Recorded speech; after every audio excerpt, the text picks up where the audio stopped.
3773 East Broadway. This is the Jake Feinberg Show. Comedy on Power Talk. Please go to our website, powertalk.live. Download our free app and stream all of our live local programming, including Solomon on Blast, the Jim Parisi Show, and yours truly, the Jake Feinberg Show. Can't thank you enough for making us part of your day today, and it's an honor to bring back a friend of the program, a guy who, no matter what, in the face of all this insanity, will never close his heart. George Porter Jr., welcome back to the Jake Feinberg Show. Great to be back, Jake. Thanks for inviting me. Yeah, man, it's good to hear your voice, man. I just talked to Graham Lesch, and he was like, wow, it was really cool to see my dad and Porter up playing Iko Iko together. What is unique about, I mean, you and Zig have your own rhythm. You've crafted that, rhythm sections are the new creators of vocabulary and music. But what is interesting, what is different about Phil Lesch's approach to the bass, in your mind? What is different about it? What makes him unique? Well, I mean, I would, as speaking as a person that, Phil has has this wonderful, unique feeling. At the same time as being as busy as player, he's very melodic, and I'm assuming that I've never played with the two drummer thing, so I've never, at least not. See, I have played with both drummers, Bill and Mickey. But never in a situation where the two of them were playing together, and I had to be a part of finding my spot in what they're doing. I would have to say that Phil did something that was totally unique in his idea of where to place his bass lines.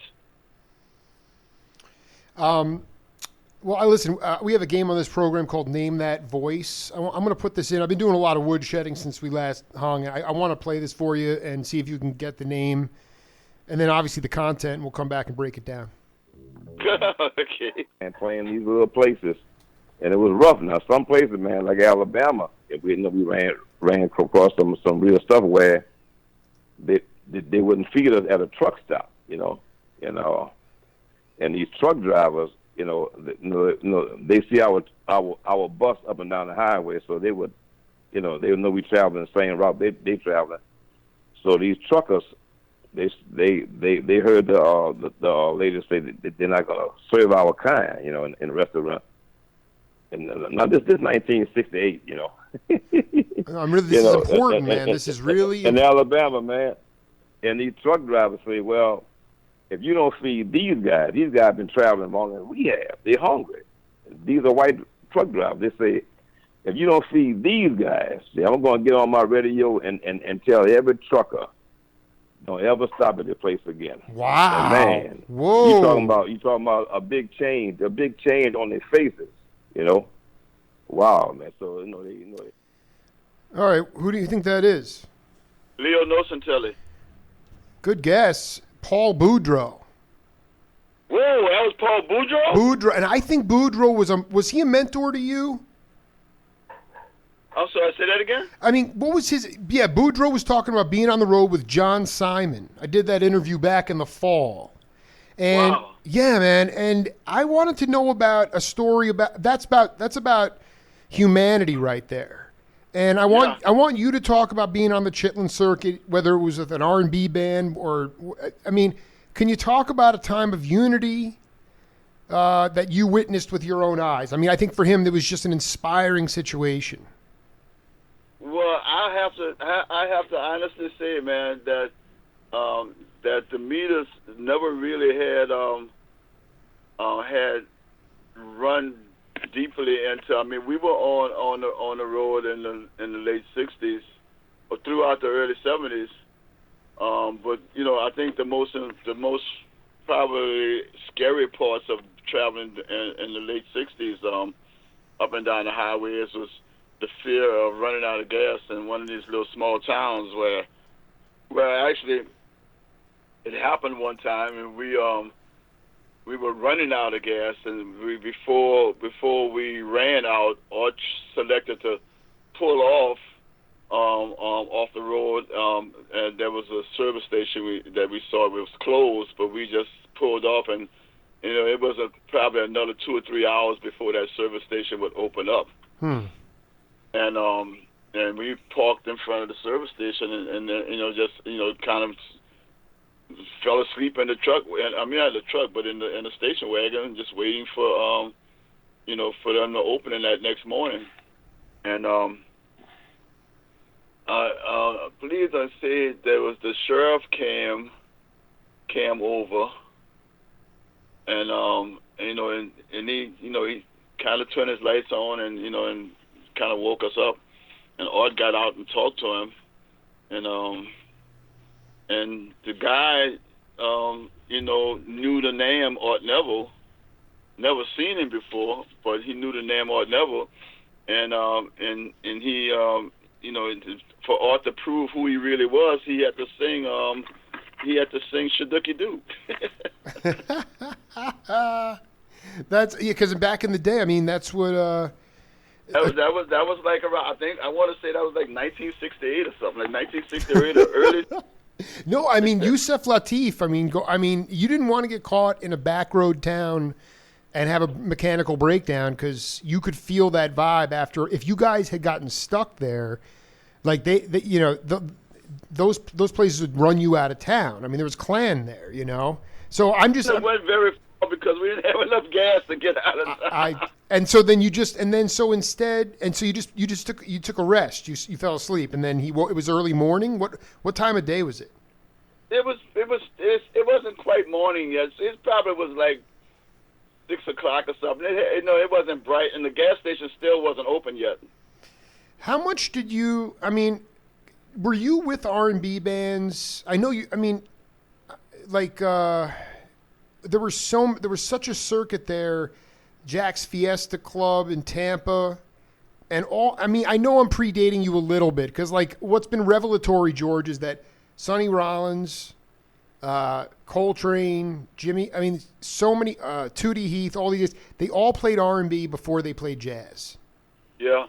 Yeah. Okay, so it was, the blues was there, and I want to know, you were hitting me with these different cats that you were playing with locally, but did you go with that circuit? Did you go to those clubs?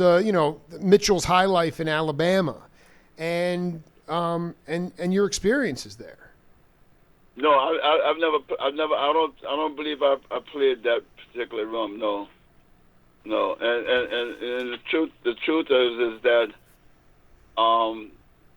I really don't remember the names of most of them little rooms that we played, in the late '60s.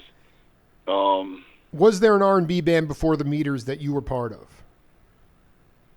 Well, I would say not that toured anywhere, that went anywhere. I mean, I played with a guy named Bill Syndergaard. I went on a road with Bill Syndergaard. It wasn't on a road for the same. I think we went out for a weekend or something like that. And I think I was 15 years old or something like that. And we played. I think we played somewhere like around. We played like the Mississippi Gulf Coast. I mean, maybe like Gulfport, Biloxi, and Mobile or something like that. Those 3 spots, and came home. But man, to say it for the life of it, I could never tell you the names of any of those. I think those brand cells burned up in my. No, and you know what, dude? It's what I'm really getting at. What I want to talk to you about is, if you had chances to play with Bobby Williams or Eddie Bow. Eddie Bow? Eddie, yeah, because what I'm getting at here is that Bobby Williams put together the first fusion album of Indian Mardi Gras chanting with, melding it with the slaves. That was the boogaloo soul of that time. And I'm like, where was Porter I guess that was the early part of the Meters. But did you play with Eddie Bo? I played with Eddie Bo. Yes, I did. I actually played with. I guess you know something. Now that you say it like that, I mean I think the first R&B band I ever played with before there was the Meters was would have been two of them. One was the Herbert Wing's the Royal Knights. That we pretty much played fraternity houses on Broadway Street, New Orleans. And we backed up, you know, Earl King. We backed up Tommy Ridgely, Eddie Bull. You know, the night that Chris Kenner performed with the band, I wasn't there that night. I think my mom didn't let me go out that night.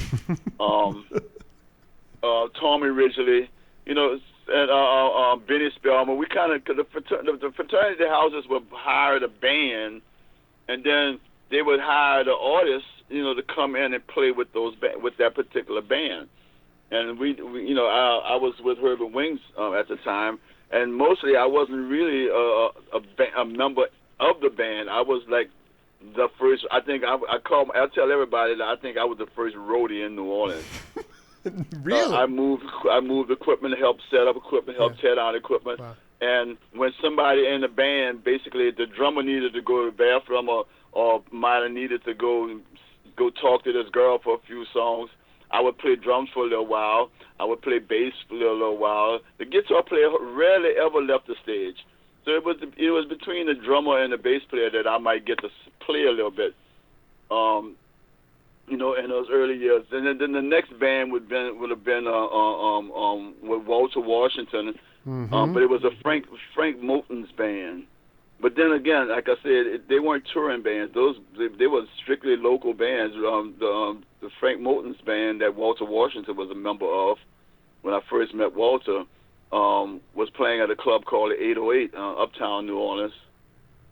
And then there was the Irvin Bannister band. That's when Art Neville saw me after a few years. I think the first time I played with Art, I might have been 15, something like that, as a guitar player. And Art thought I was horrifying. He said I was the worst guitar player he ever heard. Right. No, you told me, and yeah, he's like, you got to, and then you took the bass spot from the cat who I think went off to the Army. Yes. So. So yeah. So I think from Irvin Bannister's band, I started playing with Art Neville at the Nightcap, and then you know pretty much the rest of it is in the books, in somebody's books. Well, no, this is what I want to talk to you about. Do you play? I want you to think about this. Do you play? Because you are in constant dance hall, dance festival settings. I mean, do you ever play now? For instance, I'm going to see David Garibaldi in Tower of Power. And catch a hang with them. They're playing on Monday in Phoenix, and they're playing at the Musical Instrument Museum, which is a gorgeous, acoustically perfect venue. But Tower of Power is like dance music, and we've gotten to a point now where people go to see instrumental music, improvisational instrumental music, and they are supposed to gaze in awe of the facility of the people that are playing it instead of just let the body dance. So my question is, do you play any gigs with sit-down crowds, and what is that vibe like? No, I must say that you never play, right? You never play those. I've been into rooms where there's tables, seated tables. Right. I mean, probably the most recent would be the Hamilton in D.C. It's a beautifully seated restaurant. That has one of the best music rooms I've ever seen, all in one. But you know, they got a dance floor area in the front, but people don't. You know, seemingly to me, it doesn't look like they're a dance crowd. Not like when I was a kid. You know, the people used to do the two-step dances or all that kind of stuff. You know, people kind of like. You know, kind of jig by themselves, you know, and, you know, kind of just rock about and bop along with the music. You don't see people dancing anymore. At least I don't anyway. I know. Well, that's what I'm saying. Even at maybe the better question is even at the festivals that are intended for, dancing, you still don't see a lot of people dancing.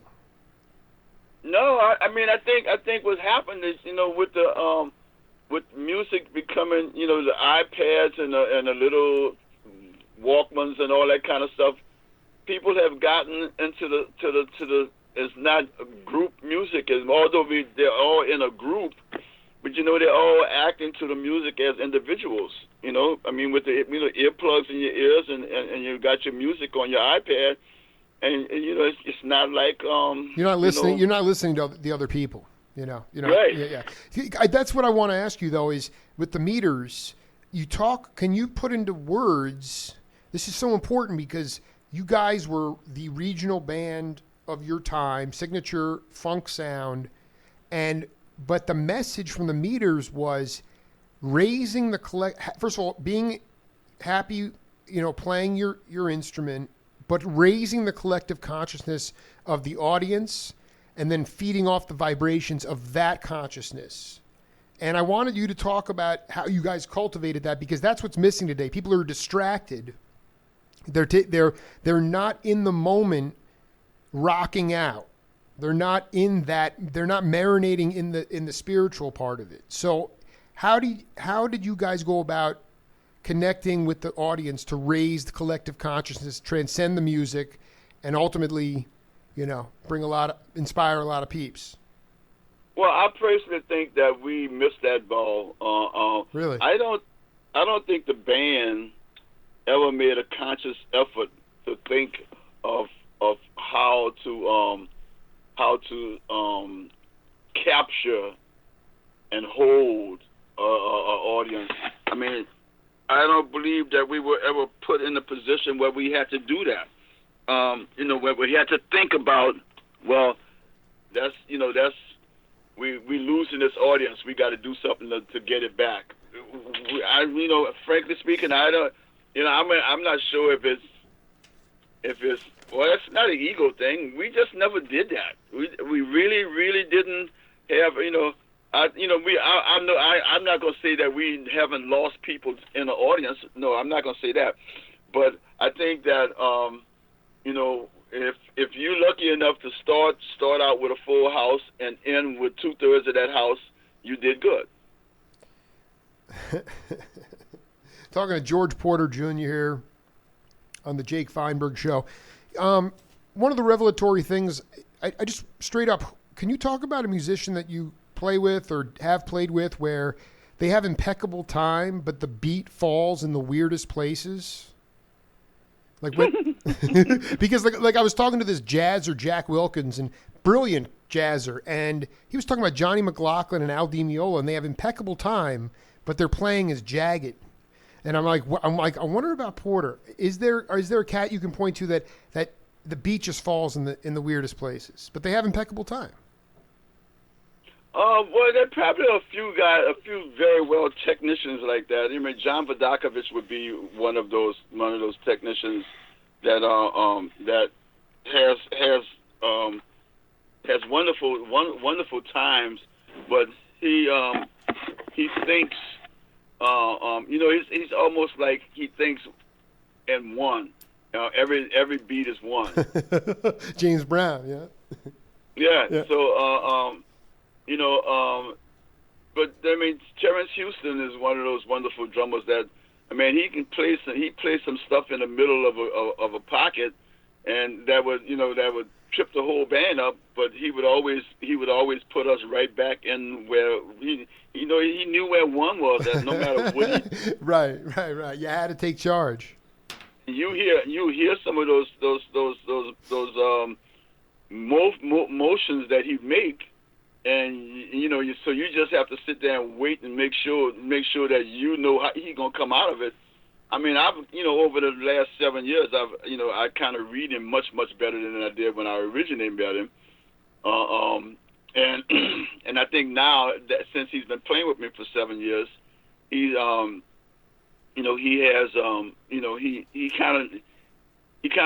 takes more liberties at stretching out, especially in my Porter Trio band, where it's just Terrence and Michael Limler. We tend to play on the edge of consciousness most of the night. I dig, man. What kind of gig? Are you? playing gigs. I mean, again, this is a New York cat that's I've never been to New Orleans. I gotta go next year. And but what do you compared to the vibe on Bourbon Street? There is is there a local cutting room floor area that that allows for musicians to grow? New Orleans, I would argue, is one of the last places in the greater United States that still has a very deep regional sound. But I wonder about if you guys are playing your trio gigs down, how are you mentoring the way you were mentored? Well, I think that well, first of all, Bourbon Street is history. I go on Bourbon Street today, and all I can think about is that how did they let that happen? I mean, at one time on Bourbon Street, you used to can go hear Frogman Henry and Cousin Joe and the Dukes of Dixielands, and hear New Orleans music being performed at its best. Now the bands that are playing on Bourbon Street now are playing the same music that the top 40 songs and all that kind of stuff. Which is, I would say that when meters, pre-meters, when we were on Bourbon Street at the Ivanhoe, we were playing top 40 music, but we were turning that music upside down. We were creating it. We were making it our own. That's the reason why I believe Alan Toussaint, even considered, bringing us in the studio with us, because he heard us playing songs by Fifth Dimension or by Stephen Stills or somebody like that, but it wasn't no longer their song. Absolutely, dude. You guys were, and what's cool? The respect and impact, the humbleness is just there. Could you talk about where the beat falls with Billy Kreutzmann? Talk about where it falls? Yeah, well, because Billy has his own style, very unique style coming out of the Dead, and but he's always there. I mean, some people have compared it to like a comfortable pair of slippers. I truthfully, when I played with Billy, I had to pay very strict attention to how he plays to the song that was being played, because Billy almost sometimes wants kind of like plays almost like a jazz drummer, where he's not playing solid backbeats or something like that. He'd play off of things, off of backbeats. He would play the syncopation that is very typical of New Orleans drummers. The truth. For me, when I was playing with Billy in that Seven Walkers band, I paid a lot of attention to what he did. Anybody who saw the band always noticed that I was right there next to him. It was a thrill, man. It's a ball to. There was one like rain-soaked day in Connecticut that someone captured on video, and I think it got pulled off the internet. But you guys did a Wharf Rat, and it's just great to see you and him, just cool, man. It was with Papa and Hubbard, and it was but. It was a reward. Did you feel like you learned? I mean, did you become more melodic? Did he push you out of your comfort zone? I mean, it's about creating that tension, and it's a different. Yeah. See, I had, one of the things that I pride myself in this very much, is because when I'm brought into a situation, someone else's musical situation, I check my ego at the door. Even though a lot of times people bring me there because of who I am, right? Because of what I'm going to bring to the table. But before I just inject myself into into changing their music, I learn their music. You know, I want to play what's needed, but more than that, I want to play what the drummer needs, because I have to be a part of what that drummer is. You know, I'm not necessarily a lead bass player, and I certainly don't have all those chops that will allow me to be all over the place. I'm a pocket player. I have a really great concept of being in a pocket, and if the drummer creates a pocket, then I play in it. Now, if the drummer sort of like what Billy does is playing around the pocket, then I have to find a spot in that pocket that allows him to be able to go around and be what he wants to be, but still, because I mean, I have many times me and Bill had gotten off of one, and he would look up over at me, and I would give him the high sign as here's one, Yeah, Pop. Yeah, go ahead. Only because one of us had to always keep in touch with one, I don't think I've ever heard anybody articulate it as beautifully as you. And the other cool thing is that Papa told me that Billy was he was very much he was scared to death to play with you. He was really. What's cool is that it's just about individual sound, and it goes back to it comes out of your heart, George, and I wonder, about if you just talk for a minute about how you keep yourself in the moment. How you try to, love is a word that is much like the word jazz. It's just become like, everyone has their own definition for what it means. But what is love to George Porter? Wow. You know what? I asked you that in the first interview, dude. Okay. Listen. Listen. I got another audio clip, another cat that I've commandeered. Take a listen to this, and we'll come back and talk about it. All right. To see Coltrane play live? Yeah, he came to New Orleans to, I forget what the club was called when he played at a place that used to be called Hayes Chicken Shack. Hayes Chicken Shack. But that wasn't. But they had changed the name when Train came. It was Train, Elvin Jones, and McCoy. And Jimmy Garrison, or Paul Chambers. Yeah. Maybe I don't remember for sure. I can look it up. I think admission was like $1.50. And that's when you had a hit record out. My Favorite Things. Wow. That was a hit on black radio. So I went, and there were maybe 30 people in the joint, all musicians. And Dude, I love that. Thank you for telling me. This is so great because it demystifies the entire thing. It's not like there was tickets were $1, all musicians in there. This is the question I have.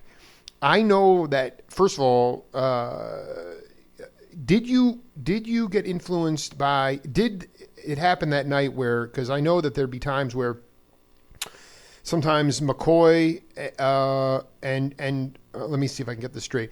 Sometimes it would just be for an hour or for 40 minutes, the band would be cooking before Train came out, and then there'd also be times when Train and Elvin would just be going toe to toe. Did you get a chance to witness sort of those the call and response of the rhythm and the horn, and did you actually try to incorporate that into your own music? Well, that was already a part of all about the music from the South at the time. That thing of the call and response, where people in the audience saw it and called it like battles, but it was really conversations. Right. I'm just talking about literally. I'm just talking about McCoy and Jimmy leaving the stage and Train and Elvin just going at it. Did you see that? Okay, I want you to tell me how that impacted you, because that to me would have exploded my brain. Well, just what they were doing, like that was so like unique and new and different and explosive and really, really, what is the word? Emotional. really had an emotional impact. But that was something that had happened that I had experienced with bands where back when the bands were dope fiends, we'd be playing with the organ trio, and the organ player leaves to go get his fix, so it's just me and the drummer. Or the drummer leaves. Right. No. See. Okay. So yeah. So they. I mean, I did not mean to run that long, but who is that man? Who was that? Take a guess who that was. No, I can't guess who that was. That was Charlie Neville. Oh, no kidding. Yeah. All right. And Hayes' Chicken Shack. I mean, Charlie was a jazzer, but he went on the R&B circuit, and he went to all these places, and he's been to, and he also went to New York for a long time. He went there for almost most of his adult life. Yes. Yeah, I mean, it was stunning to me, but I guess what it came down to there was the word that caught it was emotion, and I wanted you to just share your thoughts about the family, your family now, and the Neville family, and the musical family of New Orleans, because like J.D. Hill was talking to me about playing tambourine on his foot and a harmonica, and Joe Zawinul from Weather Report came down and dropped a note in his, and he goes, "I want you to play with me," and J.D. Hill, lost Joe Zawinul's number, and he never forgave himself. And I just want you to talk about the music community, and the emotion that needs to be brought to the music in order for it to sustain. Well, I think my deepest thoughts are on where our musical community is right now today. Probably is a little. I'm not sure of the exact word I want to use, but not where I would like to see it, because there are not as many of the original New Orleanians musicians here anymore. I mean, so many of the older guys have gone away, or have passed away, and then there's I'm thinking about it where it's like I'm almost a senior citizen now, and that's kind of scary, because when I look down the road, I see there aren't that too many many younger players that's even embracing the music that I embraced when I was a young player. I mean, and even I mean, sometimes the radio stations down here, I mean, OZ has played part of it, but probably 65-70% of the music played on OZ is not our music. And when I say our music, I don't mean just George Porter music or the Meters. I mean New Orleans. In the sense of that's what they go off they tell everybody New Orleans is. You're listening to OZ, you're listening to New Orleans music, but that's not necessarily so. Is a corporate version of it to brand it? It's branded. But I want to say it is. I'm not sure if they're a corporation, because I believe that I just believe that they bring in a lot of out of town jocks. There's a lot of disc jockeys that are they're migrated here, and with their migration came their music from their neighborhoods. I mean, it ain't bad. I'm not saying that it's bad. I'm just saying that, what the young people get to hear, and all the other radio stations that's on the air in New Orleans never ever played New Orleans music. Go Z was pretty close to the only one that did it. And what you're talking about is like, I mean, Mardi Gras, Indian music, Wild Chupatulas. That's never played on radio. Not. I mean, it's in season, and yeah, you can hear you hear Chapatula's music. You hear I'm Wild sorry, in Magnolia's season? music. Did you say in season? I mean, Mardi Gras time. Yes, so that's it. There's the branding Yeah, right there. that's it. No, that's the corporate side of it. It's just that's the You don't- season. you It don't should be hear all Professor year. Longhair, It should be all year. until Mardi Gras time. Should be all year. Because Best had a lot of other music other than just that Big Chief song. The one Mardi Gras song. Dude, there's Yeah, a lot so more much music heady. than that. I mean, no, I want to read you this quote and get the George Porter story.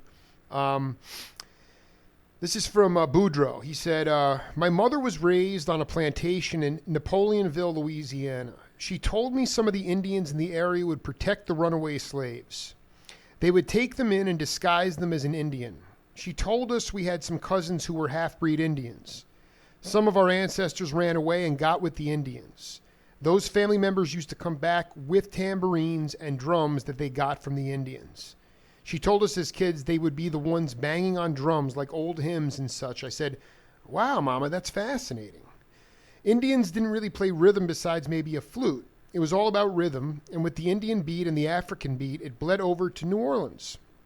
Mardi Gras, all you hear is just rhythm and call and response. You say a line and the group will answer you.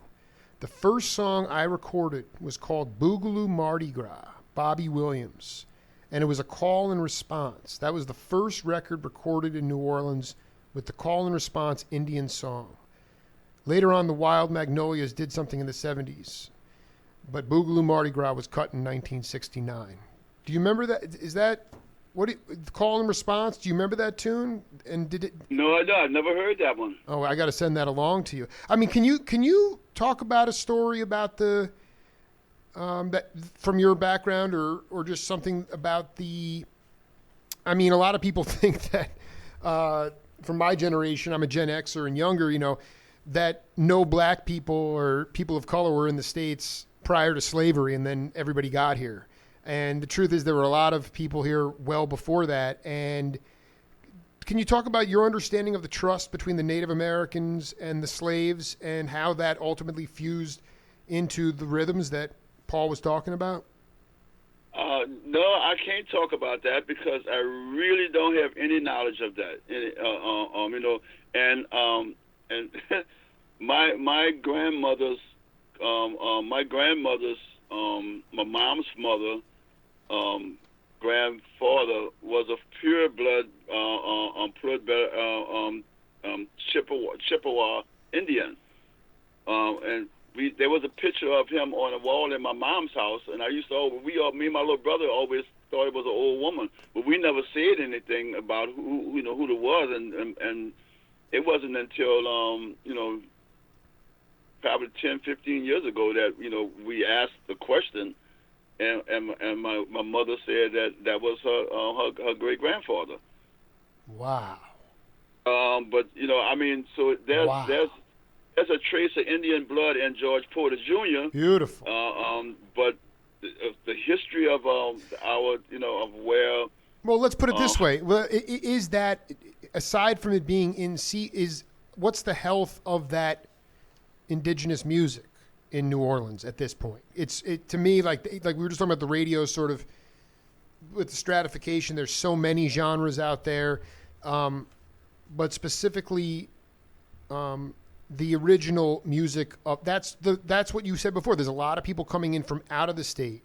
You go to regional centers like in San Francisco that used to have an amazing regional music scene, and nobody that lives in the city is from San Francisco. So right. When you start losing that culture, that's the danger. And I want to know about the health of that in your mind in New Orleans. I would have to say that it is very sick. Oh, wow. Unfortunately. Yeah. I've heard a few of the new what do they call them? The new musical Indian groups.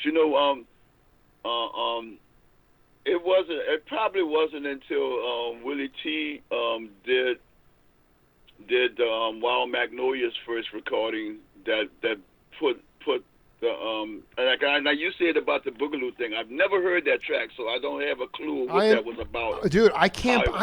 Dude, you are such a classic cat. The fact that you were, I mean, you've just been focused on keeping a straight line, man. Like, it's really, I can't believe you don't know. I was like so psyched to I was like, wow, I wonder what Porter thought about that in '69. You guys were probably so absorbed in your own, in making all those crazy records. Were you paying attention to other music, or were you just in it, in your own thing? Well, when we started doing, by the time we was asked to become songwriters, we concentrated on being just that. It wasn't until the early '70s when the primary songwriters in the band started feeling that we needed to write music that can compete with the Earth, Winds and Fires and the George Johnsons and the Johnson Brothers and Sly and the Family Stones and all that. When all the time that those guys were listening to what we were doing, but they were listening to what we were doing, and they had record labels that was putting better, putting the support behind them out there, and we had a record label that wasn't really doing that. I think we had a record label that was more interested in us, being Alan Toussaint's studio band, and so they didn't allow us to get any bigger than that, I mean, I'm not whining. No, not. No, so I'll get you that tune, no doubt about it. Were you Alfred Roberts? You talk about a good Alfred Roberts. That guy, I interviewed him. He had his own conga sound, and he was part of that Toussaint band. Alfred did do some work with some of that early Toussaint stuff. I think more with when Walter Payton and them was the session players behind them. Not he when the Meters went in the studio with Alan, Uganda wasn't part of that session. Uganda, but did you? Because he used to sit out on the docks and play these rhythms. I mean, did you work with him a lot, even just as that studio? Who were the cogs in that? Who were the cats in the C Saint studio? Who were the studio sharks? Well, the studio. I mean, when we were in the studio, it was us and the people who hung out there. I mean, it was Art Neville, Leo Nocentelli, Joseph Modelis, and myself, and Alan Toussaint. And we would record, and I'm talking about even before C Saint got their building. We was recording, Lee Dorsey stuff and a few others. I can't remember all the names of some of those artists. Over at Cosmo's old studio, I think it turned into jazz. It can be known as Jazz City, I believe, after Cos sold the studio. Wait, hold on. I need to talk to you about this. Please tell me that you played on the Minute, MINIT record label run by Joe Banishak. Banishak and Toussaint they were. This is a great quote. Did you ever play on? When was the first studio date in New Orleans that you played on? Maybe you didn't get credit for it on the record. No, I definitely didn't get credit for it. It was a recording with a guitarist named Irvin Bannister. Wow. The producer was Eddie Bull, and the record label was Joe Banishak. Yeah. Joe. So what is that's the other cat is Eddie Bow. I mean, how influential was he to the regional music of New Orleans? Well, again, that was like above my pay raise. I was, there was a lot of things about how the industry operated in the city that I didn't know nothing about. Can you give an example? And then at some point in my stupidity, and once I started digging deeply into just being high most of the time, then there was things that I just didn't want to know about. and how the record labels and the record company, record business in New Orleans was ran and operated. That to me at the time when I was high just was interfering with me being high, and I didn't want to know nothing about it. You know, I would go in, do my session, and get away as quickly as possible. I don't think I was really. I'll be honest. I was not aware of that time period. So you overcame, but you how did you overcome it, George? How did you tap back into the? I mean, it's a major struggle with a lot of artists, the nexus of genius and addiction. But I think you're still here because you overcame it. How did you overcome it? I overcame because I was very much in tune with my family. I thought I blew it. I thought I was going to lose my family, and I asked my mom to help me get off the street, and my mom was in tune with a congresswoman lady down here named Lindy Boggs, and Lindy Boggs made a few phone calls, and I got into a program across the lake called Bowling Green, and I did my 6 weeks over there. I haven't turned back. It's almost 30 years ago. I just wanted to ask you about your how you're still growing. I mean, you mentioned that you become a better sight reader, but what do you? I haven't mentioned that. My sight reading is horrifying. Well, no, but I mean, yeah, obviously, Wilton Felder and those cats, they could read flypaper, but you've gotten serviceable with it, right? I mean, you're proud of your progress. Are you still? What are you trying to grow in as an artist and as an entertainer? Well, I mean, as an artist, I am still looking to be able to enjoy myself while entertaining. I think it's very important that when you're performing, that you have to look like you are having a really good time. And I feel like it's very important for me to have a good time while playing. As an artist, I'm trying to establish my craft as a songwriter. I'm a terrible lyricist, but I have surrounded myself with 4 or 5 lyricists that are very talented young people, and so sometimes I have to go back and change my bass lines because some of my bass lines are too busy for the lyrics that are being written. So I have to rethink how my structure, how to form my bass lines where I'm not getting in the way of my vocals. That I want to be a singer, but at the same time, I want to still be honest to what I do, because I believe that my true calling is being a bass player. But when did you feel like you became completely comfortable in your own voice singing?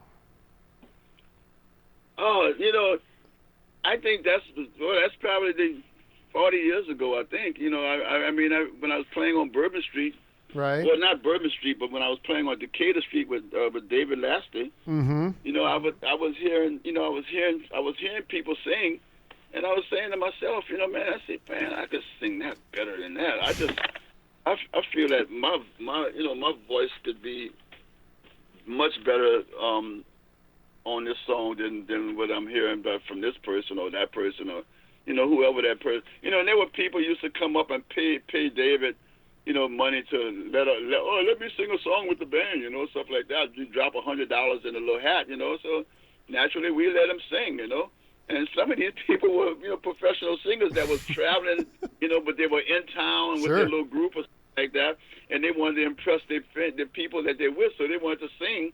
And and man, I found it was terrible. So but it was a good song. They called it a great song. I said, man, so now I need to learn the words to this song and that song, and and I started singing some Ray Charles stuff and some Bobby Bland stuff, and I think that I had a good feeling of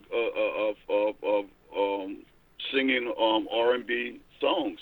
So, I can't wait. I can't wait to throw this Bobby Hamilton track at you. It's going to be a whole new thing for you to learn because this was. It's got some great lyrics in it. I want to circle back because we got too off on the tangent of Bourbon Street. You said Bourbon Street's toast, but as far as the indigenous, the music, like where is your trio playing? Are you making a conscious effort to play in places with younger cats just to continue the lineage? No. My trio performs uptown New Orleans at the club called the Maple Leaf.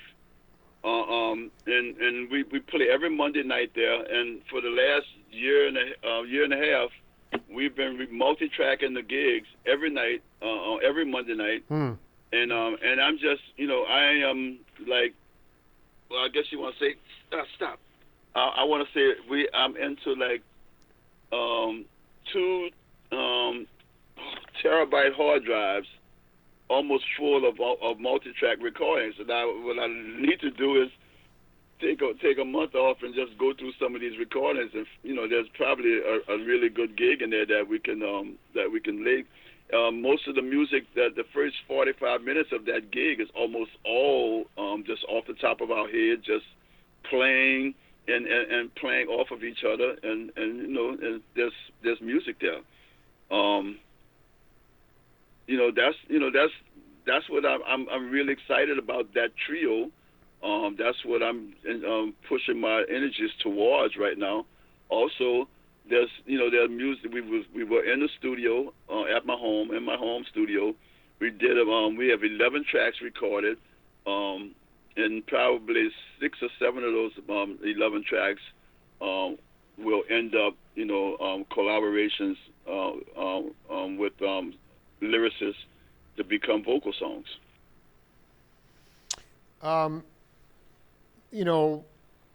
Can you talk about how any musical interaction you might have with 2 guys that were able to track down? I think their jobs are incredibly difficult, but I'm wondering, you talked about Uptown. Can you just talk about the significance of Bo Dallas Jr., but also Bo Dallas, the original Bo Dallas, his significance to New Orleans music, and also Juan Pardo? Do you get a chance to cross paths with those cats at all? And how hard is their job today?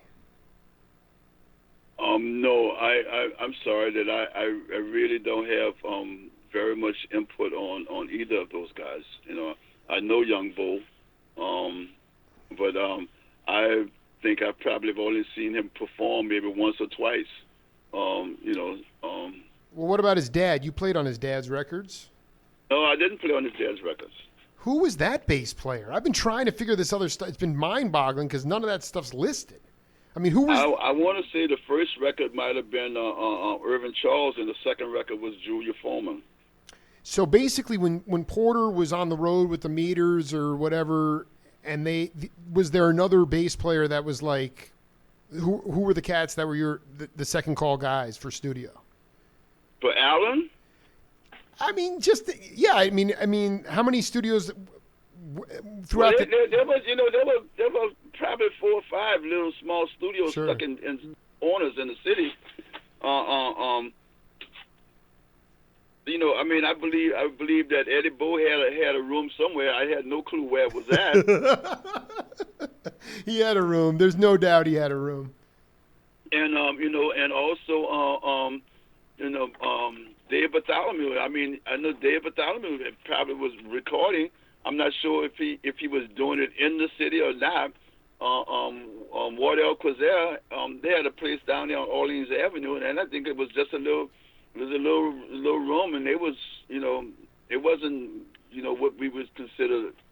I mean, it probably wasn't much bigger than my home studio on the 3rd floor of my house, But they, the records with King Floyd, all that stuff was recorded in them little bitty rooms, So who were you were the first call Cat. I was the first call for Alan Toussaint, not other people. First call for Toussaint and not other people. So one thing I've realized about, I just wanted to ask you, did the Meters, did you have an opportunity to play outside of the studio? I'm just saying did you have a practice area or a club? For instance, in New York, bands, there was a place called the Electric Circus, and it was a situation where you had a couple of bands that had a chance to, for a year, hone their craft as a band. The instruments were paid for, and they were paid. And there was just a lot of work going around in the city. And I know you worked a lot of gigs, frat parties, and things like that. But was there an extended period of time where the Meters had a chance to play, not rehearse, but I mean play and get paid for like an extended period of time to get to the point where you were ready to go ahead? Well, the nightcap, when Art first surrounded himself with the band that would eventually become called the Meters. The nightcap, we played there for probably, I want to say maybe right under a year. We were playing 2 to 3 nights a week sometimes up there. And then when we moved from the nightcap, we moved to the French Quarters, and we played on Bourbon Street. And I want to say we played on Bourbon Street for probably, I think I seen 3 Christmases or 2 Christmases and maybe 3 Mardi Gras on Bourbon Street. Wow, that was a good deal of time. It was a good deal of time because we playing 6 nights a week. So we doing, and then on that night we had off, Zig Leo and myself would go play a jazz gig with a saxophone player named Johnny Panino. Johnny Panino, man. Dude. So that's so we were playing. We played. The 3 of us played pretty much 7 nights a week, and we did that for probably 2 years. Because the Panino gig did eventually go away. But we played on Bourbon Street all that time. So I mean, honing in on our craft. I mean, I believe that not knowing that we had a craft, we were just playing and interpreting music that I would think that unlike what's going on today on Bourbon Street, where the bands are playing the songs just like the records, we didn't do that. You just hit on a very important point. Is that, and then that also steers towards the audiences who are now coming to see formulaic shows just like they hear it on the radio or on the record, and there's no difference. And I think that, I mean, and then also but the trust on the bandstand. I mean, did you guys fall apart a lot at on Bourbon Street, and ultimately that's how you got battle tested to get to the next level? I'm not sure if it was considered falling apart as much as it was how you say that? What's that word? No, it was more like redirect, but it's another word for it. I can't. I'm bad with those other words. Yeah, it's fine. But we may be going down the street, and with full force going down the street, and somebody makes a left turn, while most of us are kind of leaning towards the right side, and not necessarily making a right turn, but that left turn is it's loud enough for everybody to look up and pay attention. And that left turn, before it's the whole voicing is made, the whole band has fallen into that left turn. We did that really, really well. I don't that was something that we did. I believe that all that had to do was that because we had been playing together for almost 3 years, nightly, starting out with being 3 nights a week and to 6 nights a week, you just kind of think as one, It's just something that happens. I don't, we rehearsed back then maybe just a new song. Art would come in and say, "Man, I want to sing this song, Up and Away," So we would go in and rehearse the song, but just rehearse it because we did our homework when we got to the club for this, the rehearse that Monday that they were closed. We would go over there that Monday early morning and play Up and Away a couple of times and then go home, and that was it. It's quite remarkable. I mean, Stanley Clarke told me, when he was with Tony Williams and Lenny White, he said the rhythm sections always create new vocabulary in music. And, like I've interviewed, Mtume, the percussionist. He was talking about Zig and his feel, his time feel, but I kind of wanted you to talk about what you did in that time period on Bourbon Street with him, where you guys were able to develop new language. I mean, if it was something subconscious, unconscious, if it was just being together for so long, new language between you and Zig, and particularly your role and what you did as a bass player. But my role as a bass player was to hear what the bass drum and the hi-hat was saying, and my rule is the drummer is the guardian of the groove. He's the guy who protects the pocket, and the guardian of the groove. I love that.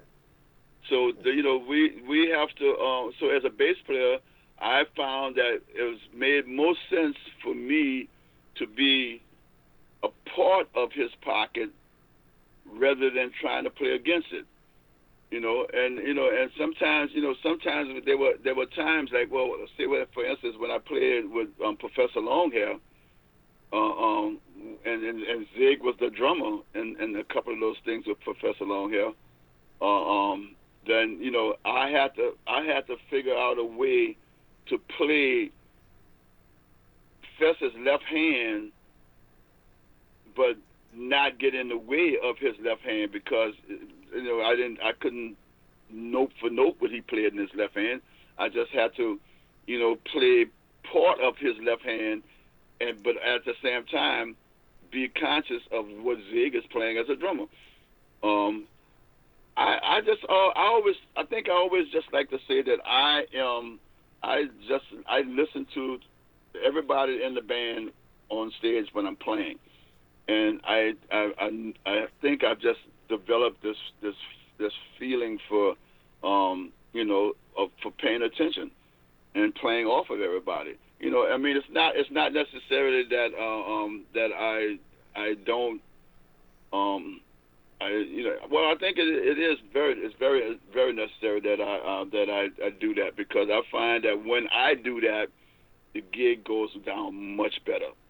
If I'm off in the atmosphere and everybody off in the atmosphere and we all just not paying attention to each other, at the end of the night, I'll be the first one to say, "Bro, this was horrible." Well, I got a piece of music. I want you to listen to this.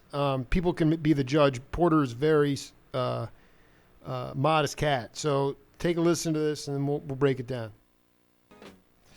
All right, Mr. Porter, what do you got for us there? So that's a Neville Brothers track, wasn't it? No, Aaron, that's Hercules, produced by Toussaint from '68.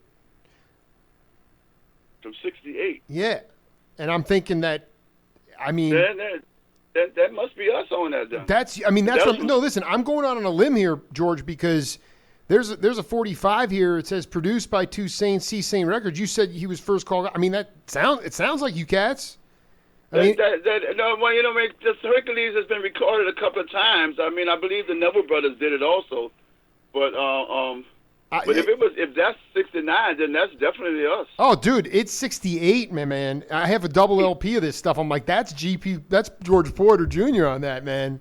I mean, that is some funky stuff, man. It's about the placement, man. It's about where you place the notes, you know? And I think that's one of the issues I have with my generation and younger generations is there's a lot of need to say a lot of stuff, and it's too much language. And yeah, well, I mean, you know, I think the short period of time that well, it wasn't. Yeah, well, it was. I could probably say a short period, but that we worked with Alan. Alan had one little thing he used to always kind of pass around is that it's not what you play, it's what you don't play that makes this song happen. And so I learned about space. I learned about space from Alan Toussaint. And so, I mean, I have to give him the credit for that information.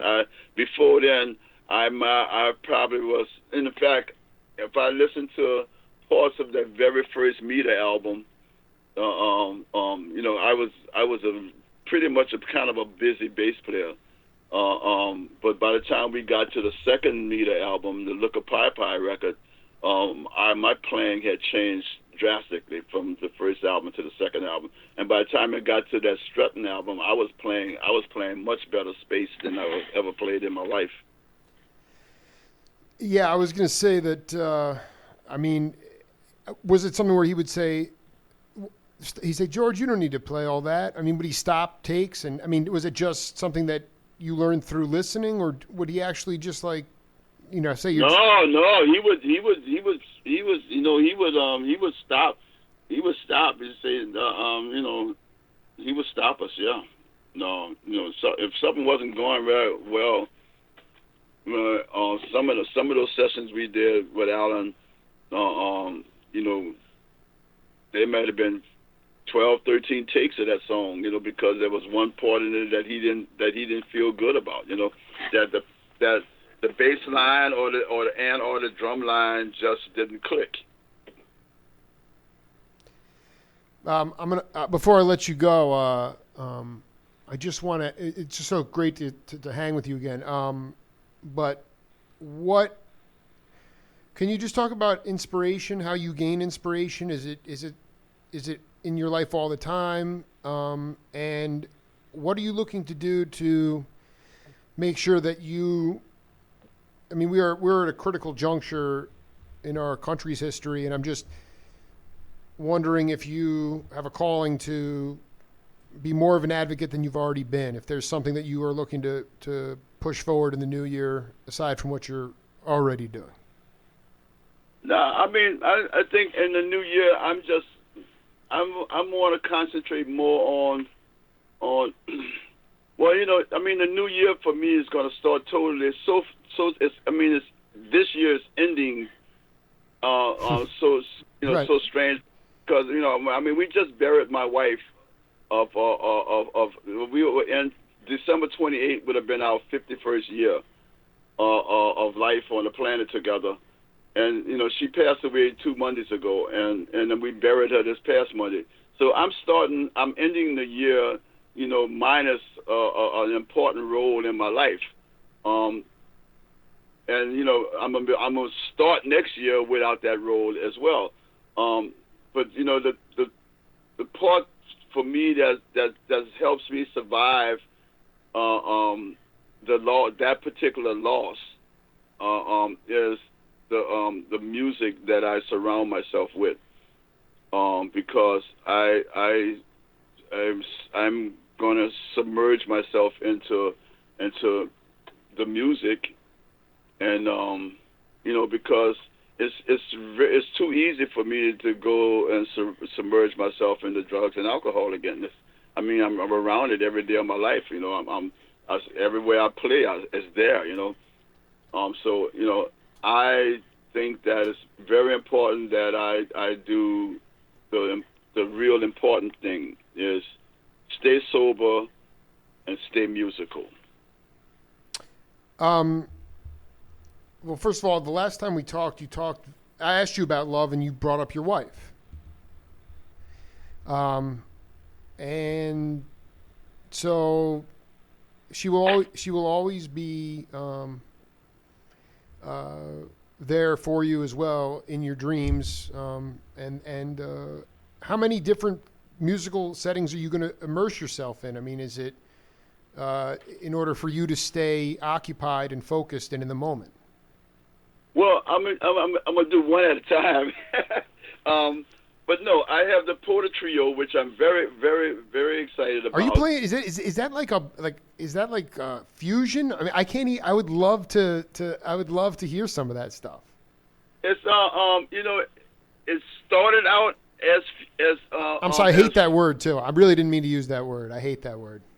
Funk fusion. Yep. But it kind of quickly turned into I would say a funky version of R&B, because like I said, when I started adding wanting to add lyrics to these songs, then it started they took on a R&B feel, which I'm very pleased with. I'm very pleased. I'm very optimistic that I'm doing some of my best vocals work I've done in a very long time. So I'm really excited about that.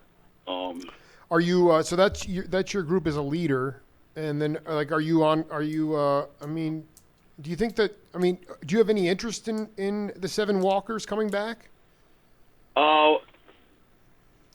I don't think so. No, I don't think so. I mean, I don't think Bill. Stop. I don't think Bill is even entertaining that. I mean, I do know that there's people that are very that would love to see it happen. I mean, I would have to say that I think that I would put my energies into something more on the level of music that I would like to play more of. Yes. No, it's very eloquent. Very eloquent. So like you asked me, you asked me about the projects. There's a project that Zig and myself are doing called The Foundation of Funk, and that band is kind of leans more to being a meter band. Just the two of us with players from other rhythm sections, guitar players and keyboard players from other rhythm sections. We've done it with JoJo and with Jimmy Herron. We've done it with Eric Krasno and Neil from Soul Live. We've done it with John Medusky and wow. And I can't Eddie from the New Master Sounds. In fact, in January we're going to go do it again with Eric Krasno and John Medusky. A couple of little festivals in Florida. First 2 weeks in January, I believe. But this is all based off the foundations of funk, or is this just? This is based off the foundation. I want to know what the foundations. This is so important because, are you guys? How does that look? What is the implementation of how you're trying to build the rudiments in 2017? Is it just through live playing? How does it work? Well, at this point, it's through live playing. Zig and I did go into the studio and lay down some thoughts. But at this point, they're still just thoughts. They're thoughts. I dig. I dig. Because we're working with limited time. I would prefer if we would just spend that time in the studio here at my house where it don't cost nobody money, and get and do exactly what we did out there in San Francisco. That cost him a nice piece of change, to cut demos. I just hate going in somebody's studio and being charged $150 an hour to cut demos. I think it's ridiculous. That was it's antithetical to how you were brought up as a musician. Yeah. So I mean, yeah. With that, and then I have a dream that I want to do a record with some female collaborators. Just like duets. Like Marvin and Tammy and those kind of people. They got about 5 or 6 young female singers in New Orleans that I really want to sing with. So that'd be project number 3. And that's and I'm that all that I want to get done next year. Can you name some of the female singers? Or you don't have to. Erica Falls, Mia Borders, Leslie Smith, and I'm thinking that I should definitely approach Kiki, and then there's Susan Kelso. Beautiful. From the Kelso family, long time well, I mean, ago. this is like, I mean, dude, you've, and I'm going to tell you right now, George,